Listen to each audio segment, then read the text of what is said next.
Então, boa tarde a todos e boa noite. Hoje vamos falar sobre a Europa e sobre como está mudando, aos poucos, aquilo que hoje chamamos de poder. O fato é que em breve haverá eleições na Alemanha, na França e em alguns outros países. E quem está chegando ao poder não são exatamente aqueles que esses representantes gostariam de ver. Lá, seja o Soros ou seja lá quem for, não está claro quem exatamente está no poder fazendo toda essa bagunça. Mas mesmo aqueles que vão chegar ao poder também podem fazer besteira. Esse é o problema, entende? Vamos começar do começo. Inscreva-se no canal e vamos lá. Então, na Alemanha, estamos enfrentando uma catástrofe econômica e, de fato, uma catástrofe geral.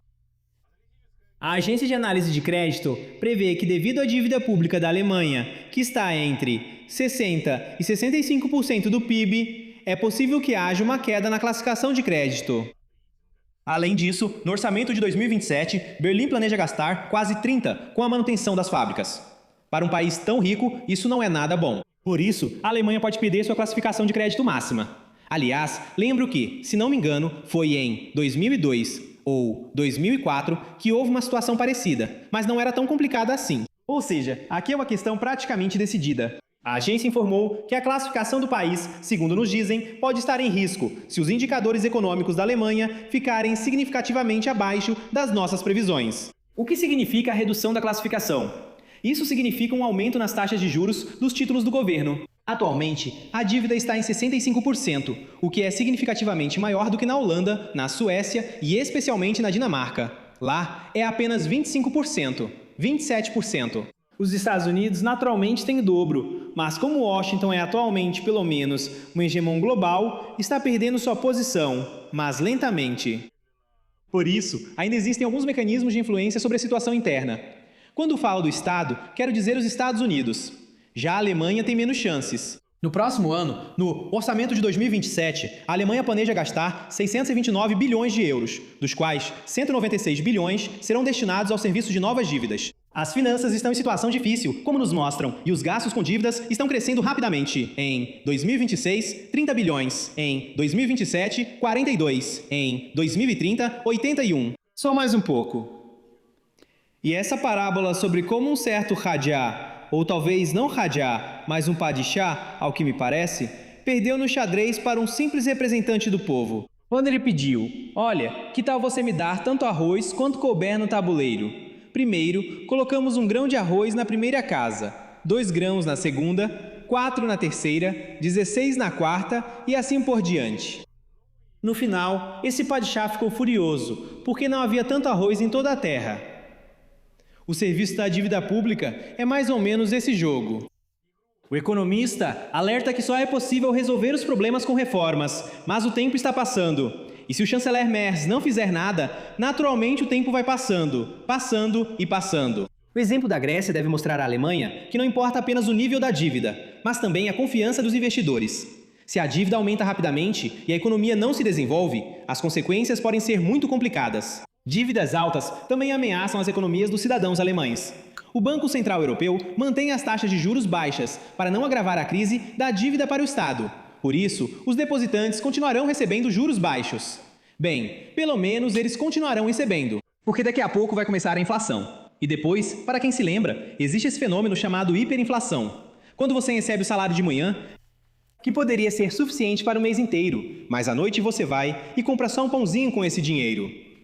Isso já aconteceu também na Federação Russa, e na Ucrânia e na Bielorrússia. Enfim, tempos de instabilidade e banditismo dos anos 90. E se isso acontecer em escala global, então pelo menos aqueles que foram para a Europa, para os Estados Unidos, muitas vezes encontraram uma vida melhor lá. Mas agora não dá para saber para onde ir. Lá não está bom, aqui também não está bom. Para onde quer que você vá, só encontra dificuldades. É como escolher entre 2 cadeiras, mas uma está quebrada e a outra também não presta. Enfim, nenhuma das duas é boa. E agora? Eleições.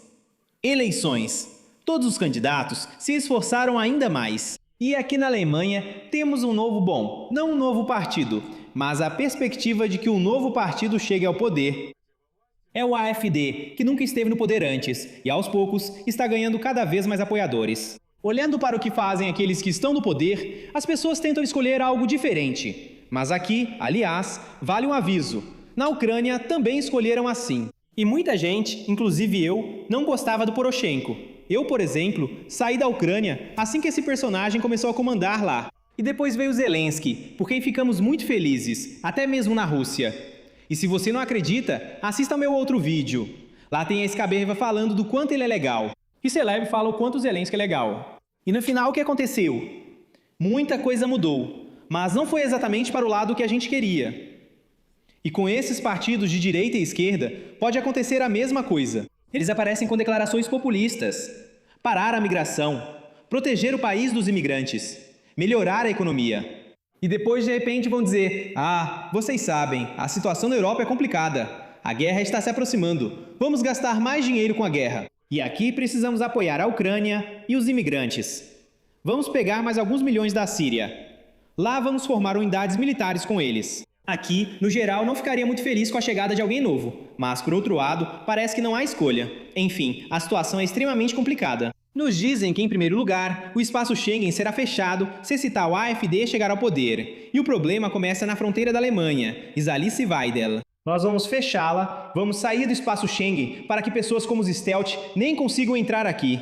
Segundo ela, o Schengen pressupõe fronteiras externas protegidas da União Europeia, sem controle interno permanente. E se as fronteiras externas não estão protegidas, consequentemente, é preciso reforçar o controle interno para que, bem, não entrem todo tipo de especialistas valiosos. Ela também diz que o AfD é contra os acordos atuais no controle de fronteiras da União Europeia e pretende acabar com a prática de trazer afegãos para a Alemanha. Os afegãos não serão mais trazidos para cá e os sírios serão devolvidos ao seu país de origem. Atualmente, há cerca de 1,3 milhões de sírios na Alemanha. Ao mesmo tempo, o Estado alemão continua concedendo cidadania a alguns deles, sem falar os benefícios sociais. Antes diziam que se tudo melhorasse na Síria, todos poderiam ser enviados de volta para casa. Mas, de alguma forma, as coisas não deram certo, não tiveram sorte. Por isso, esse tal AfD pretende corrigir o que temos agora. O que vem depois? Elon Musk apoia plenamente o AfD e diz que sim, ótimo, vamos lá, vamos mudar tudo agora. Ele diz que essa é a única esperança da Alemanha. O próprio partido Alternativa para a Alemanha, para quem não sabe, é uma força política alemã de direita e nacional conservadora, fundada em 2013. Ela defende posições contra a imigração, pelo fortalecimento da soberania nacional e pela revisão da agenda climática. E a Alternativa para a Alemanha está ganhando popularidade justamente em meio a todos esses acontecimentos que estão ocorrendo agora. E ao que parece, esse partido ocupa um lugar especial no coração do Musk. De forma semelhante, pelo conteúdo dos partidos e pelo teor de seus programas eleitorais, o mesmo acontece com os partidos franceses, incluindo Marine Le Pen. A líder do Partido Reagrupamento Nacional discretamente está à frente dos outros candidatos, como mostram, mais uma vez, os resultados das pesquisas. E em todas as opções da pesquisa, não importa quem participe ou em qual turno, Le Pen recebe de 35 a 38 votos, o que é significativamente mais do que seus concorrentes. O segundo lugar vai para o fundador do Partido França Insubmissa, Jean-Luc Mélenchon, com resultado de 16 a 17%. E se essa mesma Le Pen vencer, então, novamente, podem até fechar o espaço Schengen. Ela ameaçou isso. Na verdade, até sair da União Europeia. Em geral, vai começar uma bagunça e instabilidade com esses novos partidos também, que ninguém vai sair ileso. A retórica pode mudar, como eu disse. Isso não significa que eles vão cumprir o que prometem. Já vimos muitas vezes nos últimos anos, até nas últimas décadas, como chega um partido que parece totalmente normal. E o líder desse partido parece uma pessoa normal. Que bom, você ouviu o que ele fala. Você viu ele, você sabe como ele se comporta. E aí começa uma loucura. Além de Le Pen, também teremos Raphael Glucksmann. Glucksmann, um ex-ensaísta de 46 anos, deputado do Parlamento Europeu e líder do partido de centro-esquerda Place Publique. Ele anunciou sua candidatura à presidência da França. Resumindo, mais um de esquerda. Não no sentido de ser desnecessário, mas no sentido de ser de centro-esquerda. Um político, no grupo, no círculo desses mesmos políticos que estão na fila para disputar as próximas eleições. Na França, de modo geral, também haverá eleições. Não serão simples nem fáceis. Polônia. Já falamos sobre a Polônia. Lá tem problema com os fazendeiros e eles estão se revoltando. Também se voltaram contra a União Europeia. Lembro que isso aconteceu porque a União Europeia fez um acordo para fornecer à União Europeia produtos vindos de países sul-americanos. E esses produtos nem sempre atendem aos padrões estabelecidos pela União Europeia. Os poloneses que gastaram uma fortuna. Os fazendeiros. Os fazendeiros, quero dizer, que gastaram tudo isso para adequar tudo aos padrões, estão insatisfeitos. E dá para entendê-los. Mas há informações ainda mais interessantes. O Ministério das Relações Exteriores da Polônia está planejando cortar completamente todos os laços com a Ucrânia. Se no chamado Panteão dos Heróis, são esses ossos que estão sendo trazidos da Ucrânia agora. De todos os cantos, vão colocar Bandera e também Roman Shukevich lá. Então a Polônia vai romper relações com a Ucrânia. E pelo que se pode ver, Zelensky não pretende parar por aí. Os ossos de todos esses nazistas continuam sendo trazidos. Pois é, eles realmente não pensam em nada. O ministro das Relações Exteriores da Polônia, Marcin Bazalski, alertou a Ucrânia sobre possíveis consequências graves para a integração europeia caso Stepan Bandera e Roman Shukevich apareçam no panteão nacional. Segundo ele, cada país decide por si mesmo quem considerar seus heróis nacionais. Isso é verdade. Mas se de repente escolherem esse Bandera para o panteão e Shukevich, então não haverá União Europeia, pelo menos na medida em que depende da Polônia. Bazalski também mencionou o recente reintegra de Evan Konovalets. Ele disse que quase não havia ninguém da União Europeia. Bem, aliás, isso é surpreendente. Por que não havia? Bem, estavam fazendo besteira. E lá, levaram esse corpo em um carro blindado. Depois, várias pessoas diferentes ficavam encostando nesses ossos. Depois, teve até tochas. Organizaram marchas com tochas. Bem, me parece algo bem europeu. Um líder europeu não vai participar de uma bagunça insana dessas. Isso é meio pesado. Bazalski declarou que tudo isso é uma ação diplomática polonesa, como resultado de ninguém ter ido. A Ucrânia sabe que essas são as bandeiras daqueles que mataram. Aliás, não só poloneses, mas também alguns ucranianos, além de tchecos, judeus e ciganos. Ou seja, os criadores tendo caído no período mais sombrio de sua atividade, em 43 a 44, a Ucrânia terá enormes problemas com a integração na Europa. E me parece que é assim que está a relação. Polônia e Ucrânia já chegaram quase ao limite. Dificilmente vai melhorar. E pode piorar, com certeza. Só resta se surpreender com mais um talento do Zelensky, que está estragando tudo isso. E de toda essa turma, também. Bom, ele pode até ter uma relação ruim com esse contingente polonês. Mas com o europeu em geral, está tudo ótimo. A Comissão Europeia decidiu que Kiev não tem dinheiro suficiente, precisa de mais, com urgência. Destinaram 6 bilhões de euros para despesas militares. Deram esse dinheiro. E aí receberam o dinheiro. Tudo isso faz parte do empréstimo de 990 bilhões da União Europeia.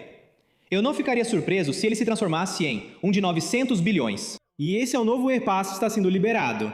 Para que são destinados esses recursos? Para sistemas de defesa antiaérea e antimísseis. Mísseis, munições, estações de radar, de que a Ucrânia precisa urgentemente. E em Bruxelas também foi destacado que o repasse está sendo feito. Isso ocorre em meio ao aumento dos ataques russos com o uso de mísseis balísticos e drones.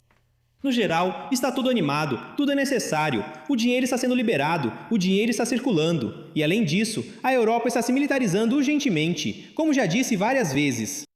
Aqui nos dizem que está aumentando o número de sabotagens nas fábricas de armas e armamentos da Europa. Bom, isso nunca tinha acontecido antes. E agora está escrito de novo que tanto na Estônia quanto na Itália, Bulgária, na Tchequia, estão tendo vários problemas por lá. Aqui também estão detendo várias pessoas suspeitas. E estão acontecendo explosões na própria Itália e Bulgária. Aliás, naquela época não encontraram pessoas de fora. Mas agora, com urgência, acho que vão encontrar até cartões de visita de quem for necessário, só para mostrar tudo isso. No início deste mesmo ano, um incêndio destruiu completamente uma fábrica tcheca que produzia drones do tipo Vision e ótica térmica para a Ucrânia. 4 suspeitos foram detidos. Bem, aqui logo apontaram um dedo para Moscou. Tudo isso aí. E além de tudo, até o trio báltico começou a se manifestar. Por exemplo, um deles conta que não acredita em um acordo de paz. Alguém precisa vencer. E esse alguém deve ser a Ucrânia. Perdemos tempo demais falando sobre acordos de paz. É o premier da Letônia. Agora vamos ver uma informação valiosa. Quantos exércitos há nessa mesma Letônia? Acontece que é um só, com 1.700 pessoas. Não tem nem 2.000 pessoas.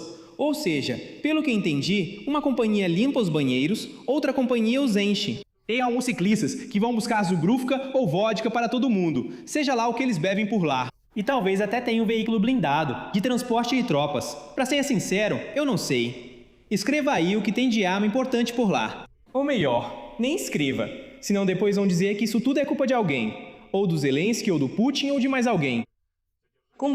coletam informações valiosas sobre um exército tão poderoso para depois derrotá-lo com um ataque repentino. É assim que as coisas são.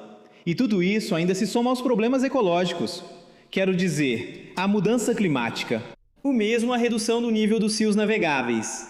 Depois, a inflação agora começa a acelerar. O aumento dos preços dos alimentos. Hoje mesmo, em um posto de gasolina na Espanha, vi que a gasolina já está custando mais de 2 euros. Isso é na Espanha, que tem acordo, se não me engano, com a Nigéria, com a Argélia, sobre o fornecimento de vários derivados de petróleo, digamos assim, a preços baixos. Tudo está ficando mais caro. E na Alemanha, quanto está? 2, 2 e 3. Escrevam, por favor, nos comentários quanto está custando a gasolina aí para vocês. Recentemente, comentaram que no posto de gasolina estava 2,30 euros. E tudo isso só aumenta. Lá nas lojas espanholas, eu me lembro bem, tinha um suco congelado simples, custava 75 centavos. Agora custa 2,50 euros, ou 2,30. É absurdo. Nem tudo ficou tão caro assim, mas pelo visto ainda vem mais por aí. E essas taxas de juros têm também hipotecas e vários tipos de seguros, inclusive os sociais. Tudo está indo para um lugar onde a gente não gostaria de estar, mas, pelo visto, vamos ter de acabar lá. É isso, pessoal. Até mais! O processo de transferência dos restos mortais dos nossos heróis está acontecendo. Eu sou um grande defensor de que a Ucrânia, o Estado ucraniano, deve reenterrar os lutadores pela liberdade da Ucrânia e seus heróis que estão no exterior, onde quer que estejam, em casa.